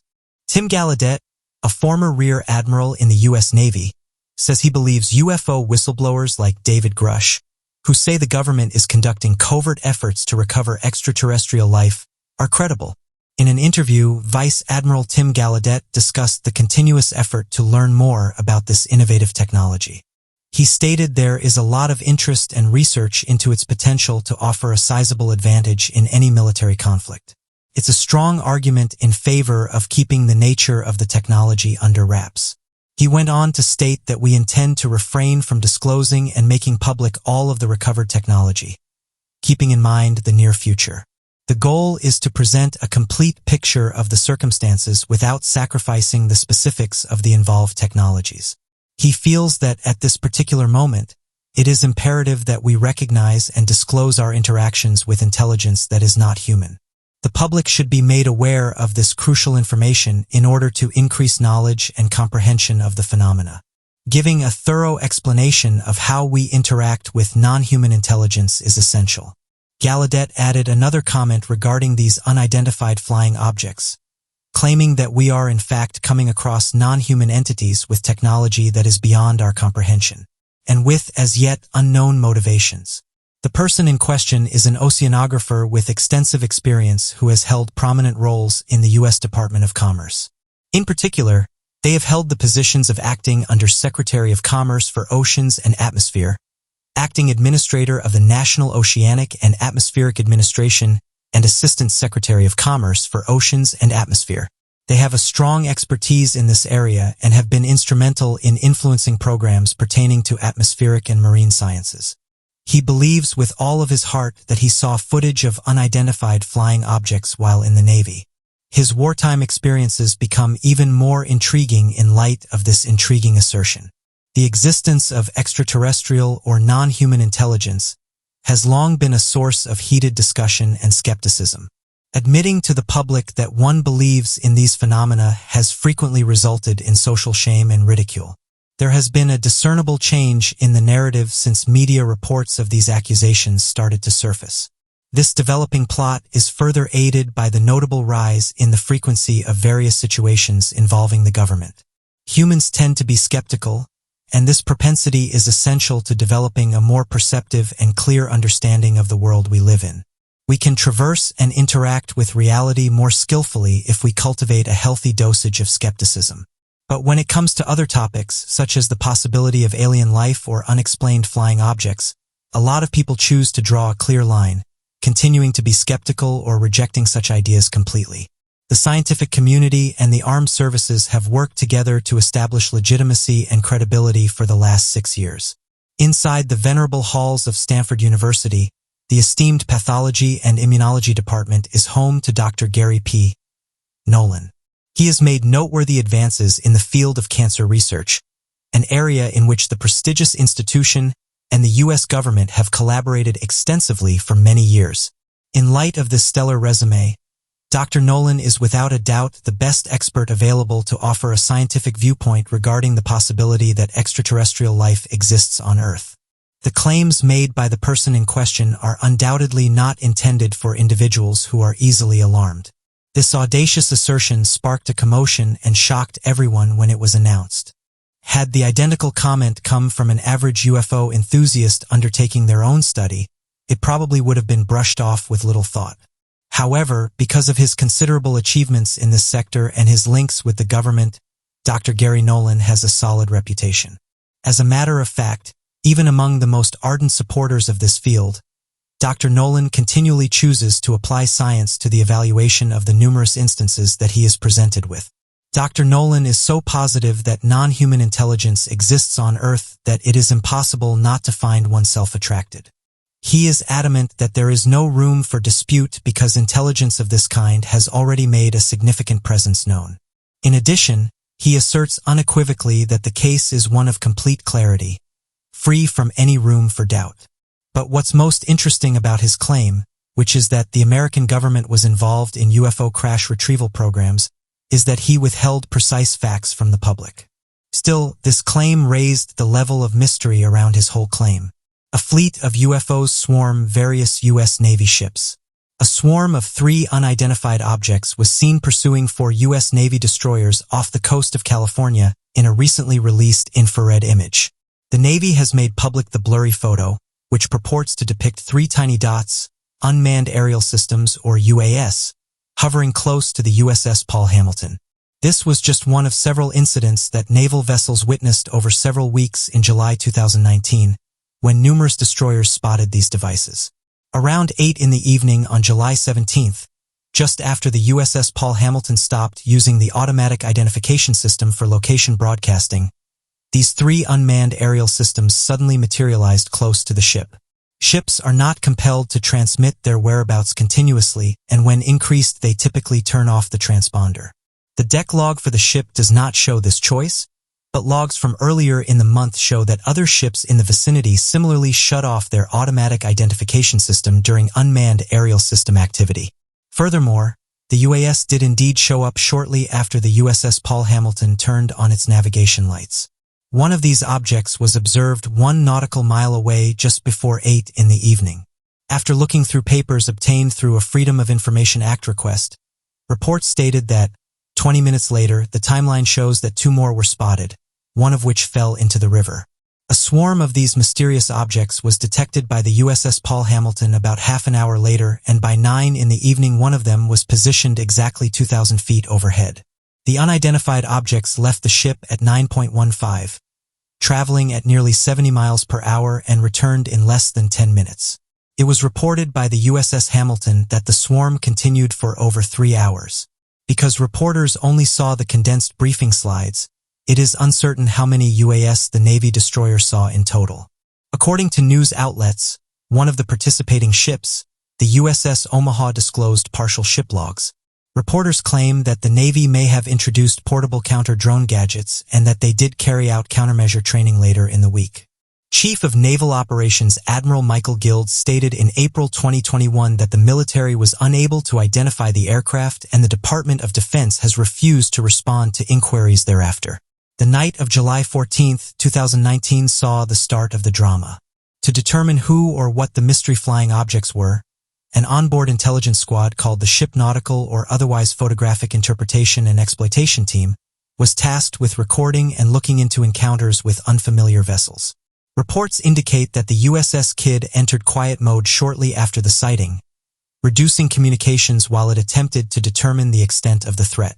It made contact with the USS Rafael Peralta, a nearby battleship that was also out on patrol, and asked them to use its onboard photo intelligence team. Unusual lights were noticed by several other U.S. Navy destroyers that were patrolling in the area. According to its record, the USS John Finn also noted UAV activity and saw a flashing light at 10. The USS Rafael Peralta noticed a white light hovering over the flight deck a little more than an hour later. Even in bad visibility and at 16 knots, the mysterious object managed to stay in the hover over the destroyer's helicopter landing pad. The approximately 90-minute interaction was far longer than any drone that can be purchased commercially. The drones reappeared the following evening, this time while the battleships were cruising nearer to the Californian mainland. The USS Rafael Peralta was the first to notice them, and at 8:39 p.m., the ship's Ship Nautical or otherwise Photographic Interpretation and Exploitation Team was activated. Logs indicate that the USS Kidd had also encountered drones around 8:56. According to logbooks, drones were flying all around the USS Russell, with an altitude variation of 1,000 to 700 feet and an apparent direction of motion. In less than an hour, the USS Russell made 9 distinct contacts with drones. The USS Kidd then became aware of multiple unidentified aerial vehicles circling the ship at 9:20 that evening. Up to 4 drones also bombarded the USS Rafael Peralta. The Carnival Imagination, a passing cruise ship, phoned it to report that they had also seen up to 6 drones. There was a flurry of activity for 3 hours, lasting almost till midnight, and none of the warships could pinpoint the precise location of the drones. Notified were the commander of the Pacific Fleet and the chief of naval operations, 2 of the Navy's highest-ranking officers. The FBI's Los Angeles Bureau was also called in to investigate the event. According to the investigation that followed, only a few private ships that might have served as drone landing pads were present in the vicinity at the time. The FBI just declassified a document saying the United States Navy has patents on otherworldly tech. There has been a noticeable increase in claims in the last few years that connect the Navy to unidentified flying objects. The Department of Defense began the process of establishing a comprehensive program for studying unidentified flying objects in the year 2000. This program was created especially to gather important data about these mysterious aerial phenomena, investigating their technological capabilities and places of origin.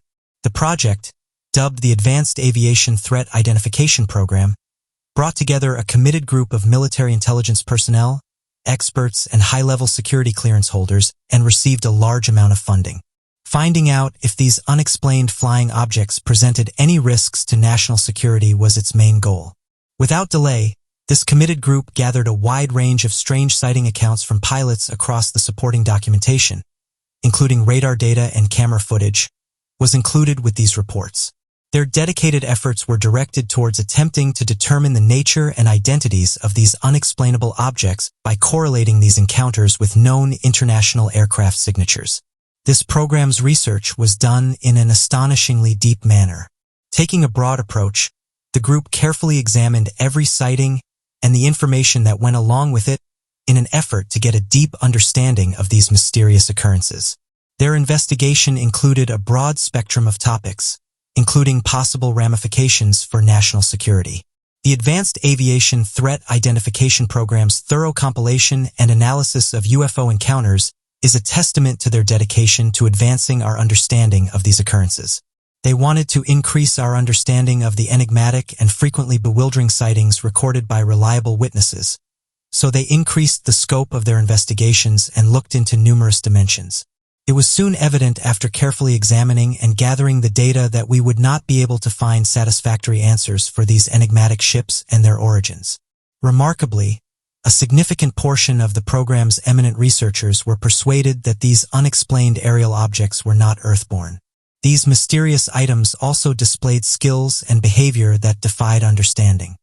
This astounding disclosure might be the Department of Defense's closest, if not outright admission, of the possibility that extraterrestrial vessels exist. The department's exceptional response highlights the seriousness of these encounters and the enormous mystery that surrounds them. It's interesting to note that the U.S. Navy recently made an unexpected claim about possession of patents for odd and non-traditional technology. The United States Navy is currently working on developing a small-scale fusion reactor that might power whole cities, thanks to these patents. But one particular invention in particular has sparked a lot of interest.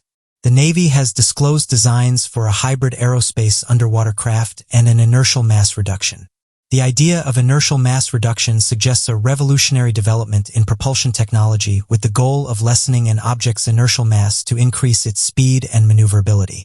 These innovative patents have drawn attention and intrigue from many, earning them the nickname UFO patents. The War Zone, a trustworthy source renowned for its perceptive reporting, released the first report on these patents. They even succeeded in identifying the great scientist who was responsible for these inventions, has given his knowledge to the Navy and the Naval Air Warfare Center Aircraft Division. Dr. Pius goes into further detail about the subject matter and explains the basic idea behind these patents, which is the controlled movement of electrically charged particles via the application of rapid acceleration transients or accelerated vibrations to rotational motion. Consequently, extraordinarily strong electromagnetic fields with enormous energy and intensity are produced. These patents are incredibly thorough, providing a thorough and in-depth investigation of electromagnetics and its possible applications. The prospect of creating a revolutionary propulsion system that may propel a vessel underwater at exceptional velocity is one feature of the patents that has attracted the interest of UFO researchers. Some people doubt the viability of these concepts, saying that our current technological capacity cannot make them a reality.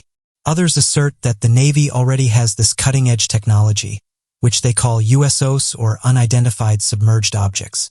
Unidentified flying objects are well known to the public, but not everyone may be aware that there are unidentified submerged objects as well. These are unseen aerial vehicles that have been observed in and around seas. Some people even claim to have seen these craft sink below the surface of the water without disturbing the surface. Interestingly, military troops have also reported seeing enormous UFOs and stay submerged for several hours, proving that amateur observers are not the only ones who have reported seeing these encounters. A growing number of these sightings have prompted conjecture over the potential presence of submerged bases that these vessels may use, implying a more extensive and intricate phenomenon at play. USOs are said to resemble ordinary UFOs a great deal, raising concerns about any possible differences between the two types of UFOs or the possibility that conventional UFOs could operate underwater. Another source claims that the aforementioned technology already exists and is being progressively made available to the broader public. The rationale for this strategy is that the creators are conscious of the rising skepticism and the heightened interest in finding the truth. As such, they have chosen to give up on confidentiality. According to this point of view, the technology in question is gradually becoming more widely understood and is no longer a closely guarded secret. Eric Hecker, a former contractor for Raytheon who spent a year at the South Pole, has recently provided a compelling testimonial. He disclosed astounding details regarding a covert space program being carried out in Antarctica. Hecker's unparalleled experience and privileged access to cutting-edge technology at the South Pole Station have granted him invaluable insights that he deems imperative to be disseminated globally. Is a worldwide aerospace and defense company founded in the United States. By both sales and market capitalization, it is among the top aerospace and defense manufacturers globally. Additionally, it is a major provider of intelligence services.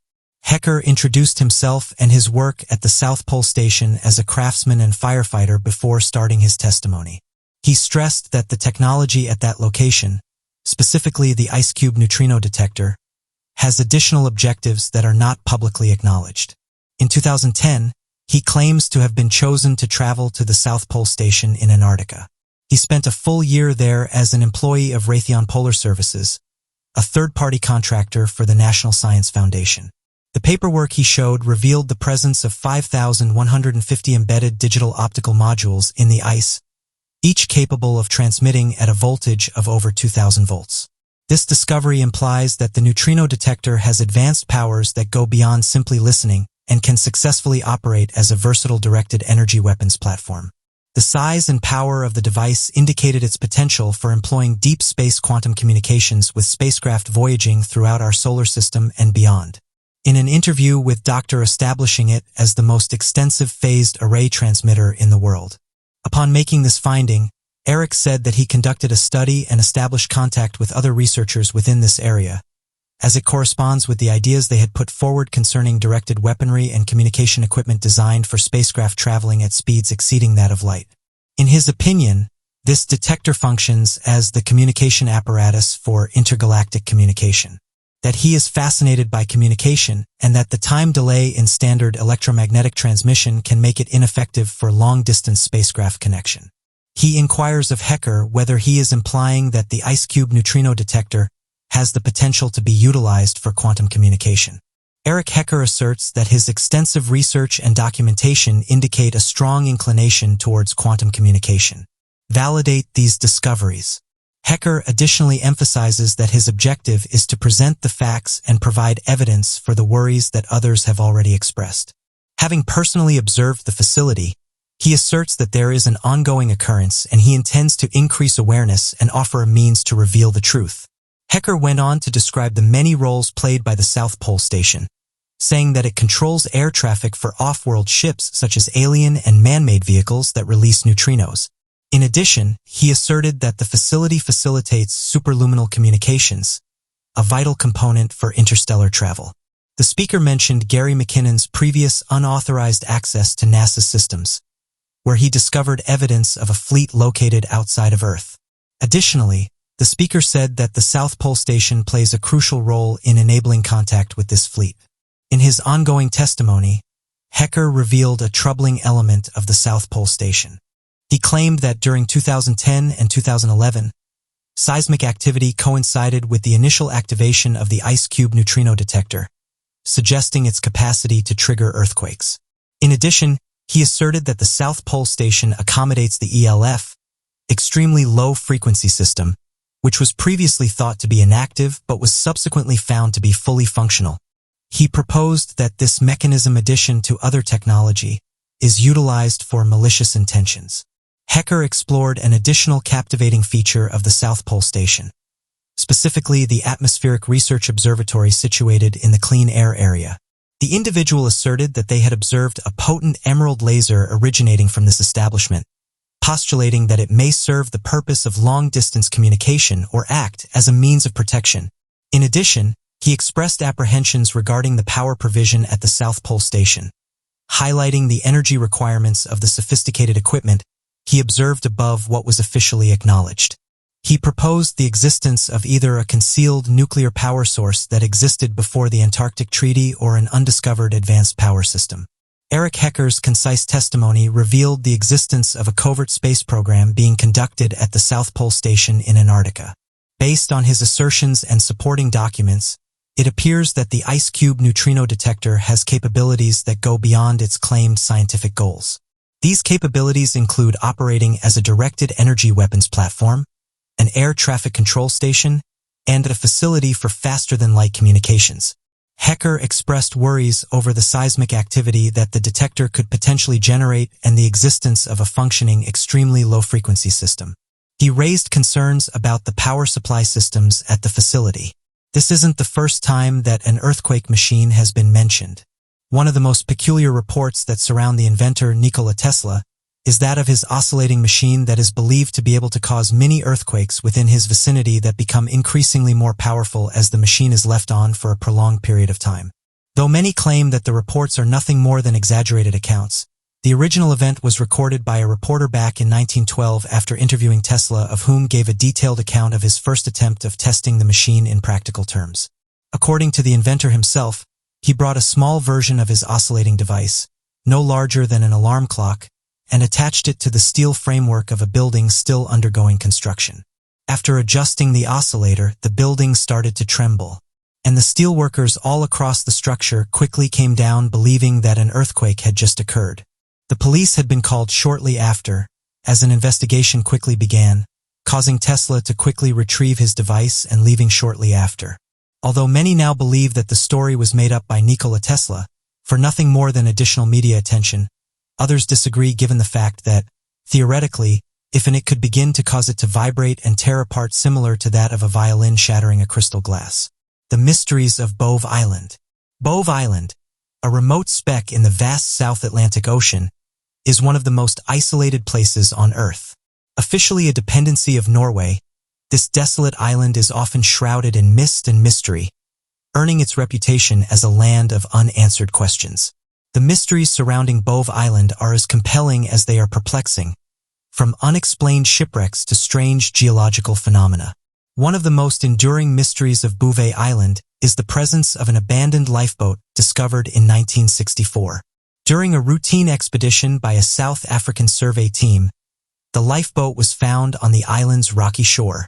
Strangely, there were no signs of recent human activity or habitation, and no records of any shipwrecks or missing vessels in the vicinity. Regrettably, the shore party had an insufficient amount of time to further study their unusual finding. They spent a brief period of time on Bouvet, around 45 minutes, as reported by Crawford.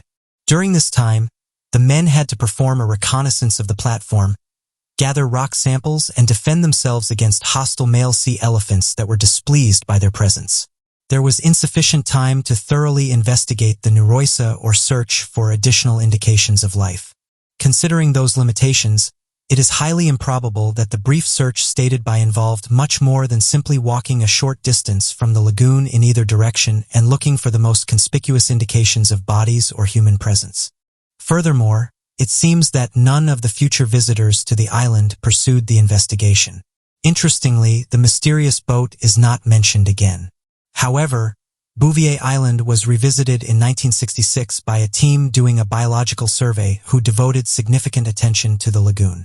This group determined that the body of water was shallow, had a high concentration of algae, had an alkaline pH due to seal waste, and was supplied with water from the melting ice on the nearby cliffs. However, they made no note of the presence of the lifeboat, assuming it was indeed still there. Alan Crawford appears to be the only person who has shown the least amount of interest in solving the mystery. There was no existing newspaper coverage of the incident at the time. Many who have researched this case have been unable to discover any additional information about the boat or the objects discovered on the coast.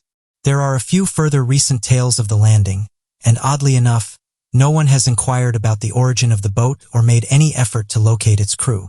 It seems evident that the boat must have reached Bouvet Island at some time during the 9-year period between January 1955, when the rock-strewn ice-free area was not present, and April 1964, when it was. The time frame is rather limited, and if the whaler was indeed a lifeboat, it should be feasible to determine its origin ship. Furthermore, the beach party of the Protector observed no indication of a camp or shelter, fire, or provisions.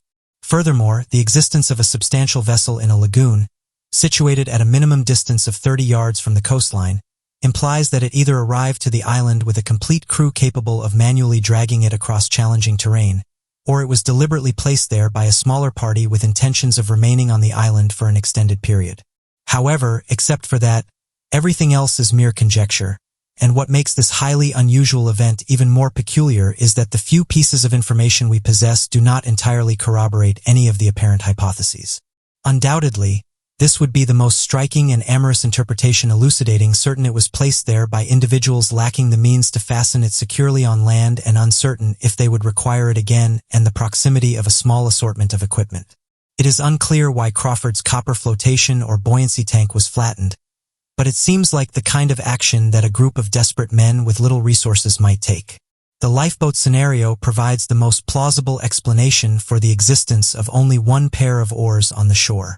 It is possible that there were initially more oars, but they were lost overboard during a disastrous journey.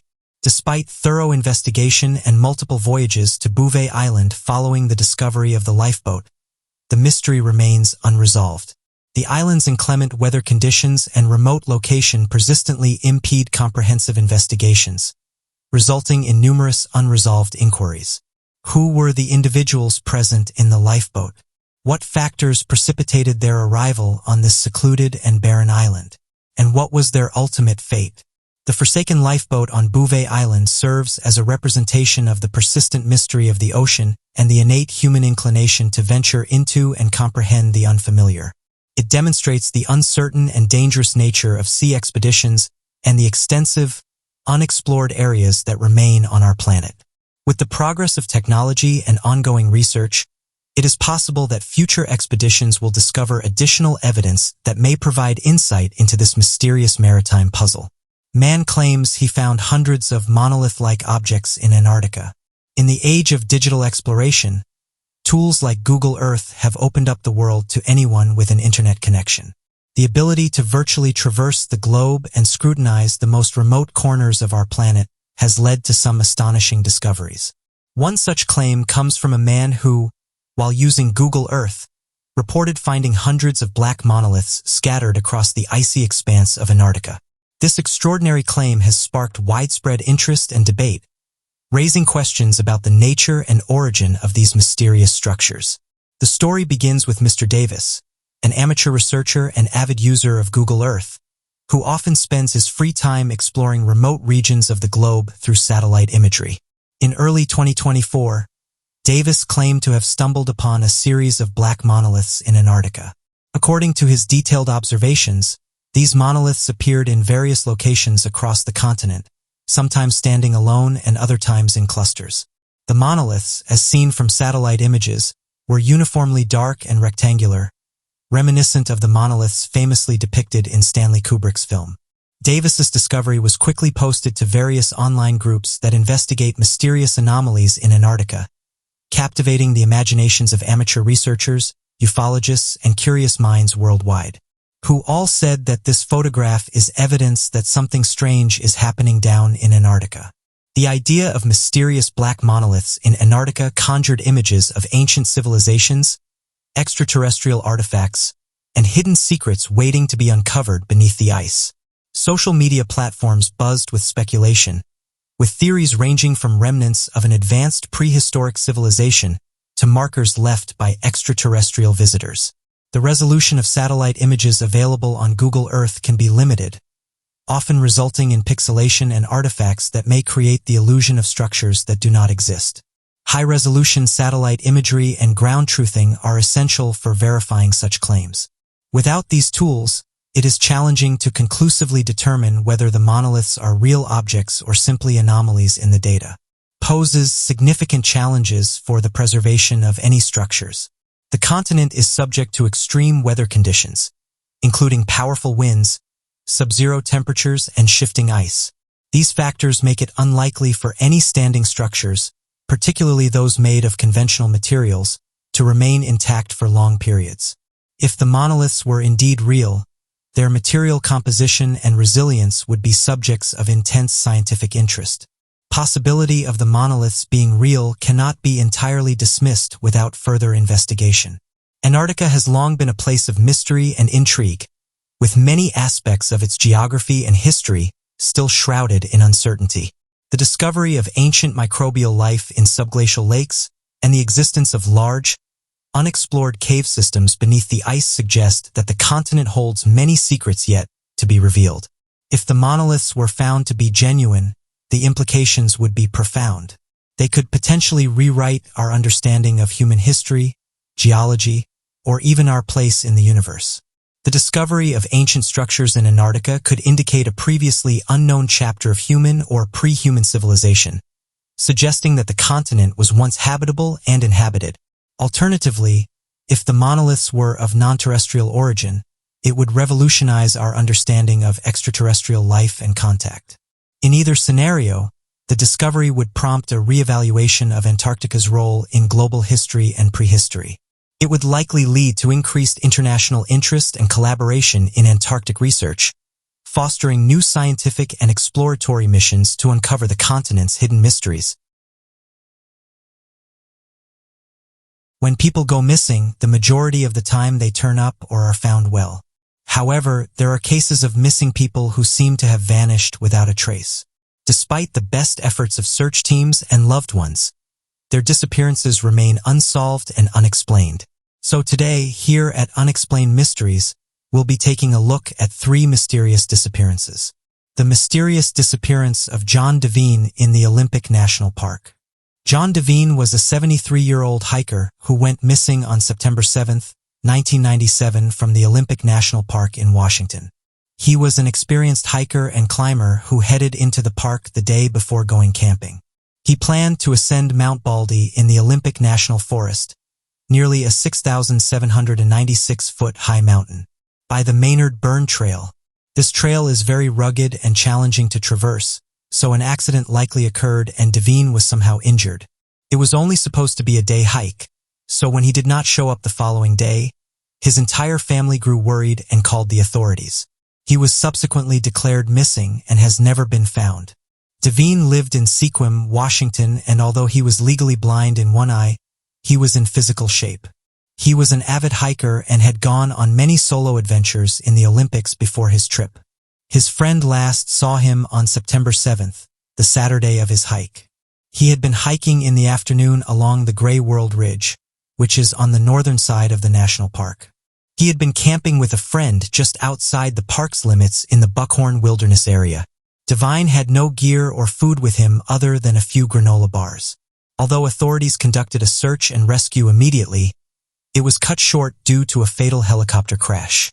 Shortly after taking off the mountain, a Bell 205A1 rescue helicopter crashed at the 5,000-foot level of Mount Baldy, about 20 miles south of Port Angeles. The crash ended up taking the lives of 3 people: Kevin Johnston, 35, the pilot and a seasoned flight instructor; Rita McMahon, 52, a volunteer who trained search dogs; and Terrian Hoover, 31, a seasonal park employee. Another 5 people were also injured in the crash.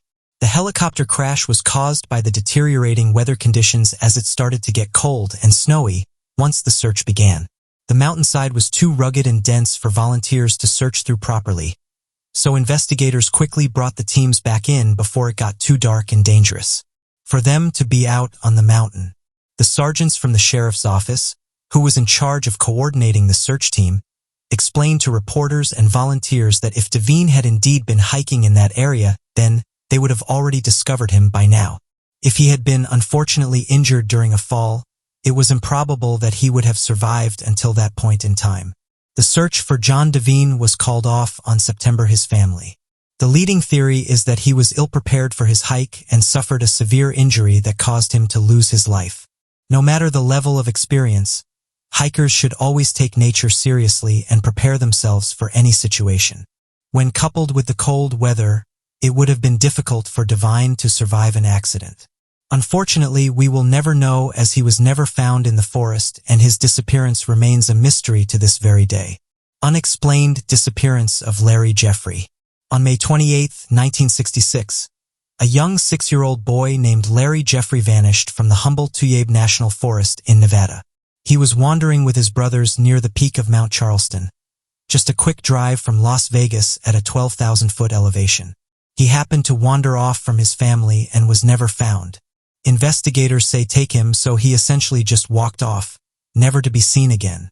After his family reported him missing to the authorities, they organized a full search and rescue with nearly 1,000 volunteers. Even the National Guard assembled to assist in the search for the boy. They spent 16 days looking for him, managing to catch his trail a few times, but ultimately came up empty-handed. They discovered that he had eaten and berries along his walk but could never actually find him. Searchers were surprised that they even found signs of his existence and foraging since he was wearing light clothing when he went missing. They had believed he would not survive through the cold night wearing such little protection from the elements, but he managed to last for a few days before his trail went cold. Larry was partially deaf too, which could have played some role in his disappearance. Perhaps he wandered off from his two stepbrothers and could not hear them calling for him in the woods. He was never found, despite hundreds of volunteers searching up and down the mountain for weeks. The unsolved disappearance of Bessie and Glenn Hyde on November 18, 1928. Bessie and Glenn Hyde set out for their extended honeymoon where they planned to float down the rapids of the Colorado and Green Rivers for a few weeks. They said goodbye to Ellsworth and Emery Kolb, two brothers that were also spending time in the area. The couple departed on their boat to begin their exciting adventure, but they were never seen again. It has been nearly 100 years since the Hydes embarked on their honeymoon and mysteriously vanished. Colorado River guides still tell ghost stories about the couple's disappearance when sitting around campfires because no one knows what happened to them. Although they were on an adventure honeymoon, it didn't take long for their family to notice that something was wrong and then soon contacted the authorities. Glenn's father launched a search on December 6th. They were not even considered overdue at their final destination in Needles, California, but his father somehow knew that something was wrong. On December 19th, the flat-bottomed boat was abandoned and discovered floating in the river by a search plane. It was discovered about 3 weeks after their initial disappearance and was located around river mile marker 226. The boat was in perfect working order, with no signs of destruction or overturning. There were also no clues signaling what could have happened to the couple. Interestingly enough, the Hyde's gear and supplies were still found aboard the boat, securely strapped in and undisturbed. Authorities even found a camera on board with their last picture taken around River Mile 165 around November 27th. Search teams and investigators had trouble with this case because there were no signs of disturbance, technical difficulties, violence, or tracks leading away from the river. It was as if the couple simply vanished into thin air. Bessie did make a note in her journal, though, that they cleared River Mile 231, leading many to believe that they had at least made it past Mile 226, Diamond Creek, where they set up camp for a night. Additionally, Glenn was an experienced boatsman, having spent years operating and handling river rafts before their trip. He was considered an expert boat builder and managed their raft entirely on his own. He spent much of his life aboard rafts on the Snake and Salmon Rivers in Idaho. Although he was not a professional captain or entirely familiar with the surrounding area, he was not an amateur at risk of making simple yet fatal mistakes. The leading theory for their disappearance was that the journal was self-sabotage because the couple felt massive amounts of pressure from their friends and family. They intended to set a record for the speed and duration of their boat trip through the Grand Canyon. Plus, Bessie would become the first woman to boat the entire way through successfully. This pressure to do well and succeed could have caused them to either make mistakes or purposefully fail themselves. However, authorities found no evidence on the boat or surrounding areas to support this theory. One historian believes that they were most likely swept overboard when their boat hit one of the many submerged rocks in the rapids that lie near Mile 232. The granite rocks often capsize and damage ships, causing many accidents every year. The Hyde's boat, however, shows no sign of distress or damage from stones. In 1971, an older woman was sitting and announced she was the long-lost Bessie Hyde, having escaped the canyon after taking the life of her abusive husband Glenn. After authorities contacted her, though, she recanted the statement and denied ever having said it. Famed river rafter Georgie Clark was speculated to be Bessie after she passed away in 1992, and authorities found some documents like Bessie and Glenn's marriage certificate in her possession. There were even skeletal in 1976 that people assumed were Glenn's. However, it was proven by the University of Arizona to be a different man. There have been strange stories and theories surrounding the couple ever since they first vanished in the late 1920s. Their story has inspired many writers and artists, spawning novels, a musical, and even an episode on Unsolved Mysteries. To this day, no one knows what happened to the Hydes, and we most likely never will. But what do you make of these disappearances and the stories behind them?